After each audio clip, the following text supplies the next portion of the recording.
Kasus pembunuhan yang menimpa Petri Sihombing, 35 tahun, warga perumahan Puri Anggrek, Kecamatan Walantaka, Kota Serang akhirnya terungkap. Petri Sihombing sebelumnya ditemukan tewas di dalam kamar tidurnya dengan posisi tengkurap dan tangan terikat ke belakang. Sementara sang suami, Wadison Pasaribu, 37 tahun, ditemukan terikat di dalam karung dengan kondisi pingsan di ruang dapur rumahnya. Dugaan sebelumnya, kasus pembunuhan itu mengarah pada perampokan. Kini, setelah dilakukan pengusutan oleh pihak kepolisian, ternyata pelaku pembunuhan tersebut dilakukan oleh sang suami, Wadison Pasaribu.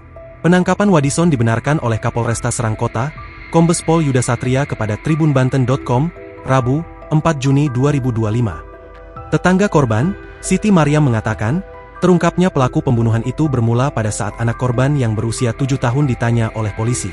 Dari pengakuan sang anak, kata Mariam, saat peristiwa itu terjadi pada Minggu, 1 Juni 2025, pukul 5 waktu Indonesia Barat sang anak mengaku kalau dirinya disuruh oleh ayahnya untuk meminta tolong keluar rumah.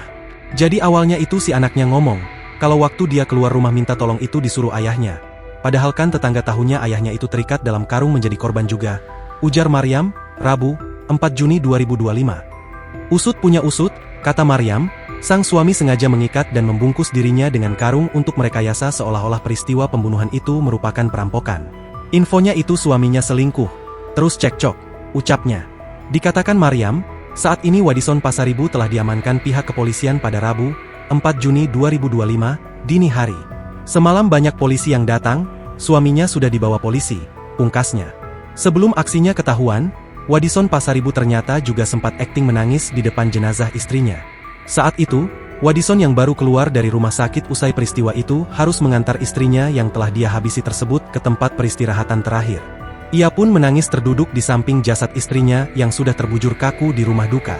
Pria tersebut tampak mengenakan baju kemeja hitam dan kain sarung menangis terseduh-seduh sambil memeluk sebuah baju diduga milik istrinya. Kemudian, ia memeluk putri kecilnya sambil bergumam di depan jasad istrinya. Sementara, kedua anaknya yang masih kecil-kecil berusaha tegar. Download Tribun X sekarang, menghadirkan lokal menjadi Indonesia.